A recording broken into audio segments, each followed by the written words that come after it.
Can I do this, how कैसे, ठीक है, मैं ये कैसे कर सकता हूँ, how can I do this, how can I do this, मैं ये कैसे कर सकता हूँ। We made a fool of us, us means हमें, उसने हमें पागल बनाया या उल्लू बनाया, उल्लू होता है फूल मीन्स, ठीक है, तो इसने हमें उल्लू बनाया।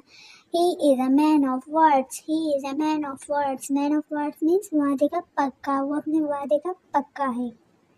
इसकी बात हो रही है, लड़के की बात हो रही है यहाँ पे क्योंकि ही आ रहे हैं, ठीक है। Atone for your sins, atone for your sins, अपने गुनाहों की तौबा कर लो, सबको करनी चाहिए, अपने गुनाहों की तौबा कर लो, ठीक है। Atone for your sins, be ready get ready, तो इन दोनों का मतलब एक ही होगा, तो जल्दी तैयार हो जाओ, सॉरी तैयार हो जाओ, बी रेडी गेट रेडी, ठीक है, लेकिन इसकी एक ही मीनिंग है, तैयार हो जाओ। Wait outside, outside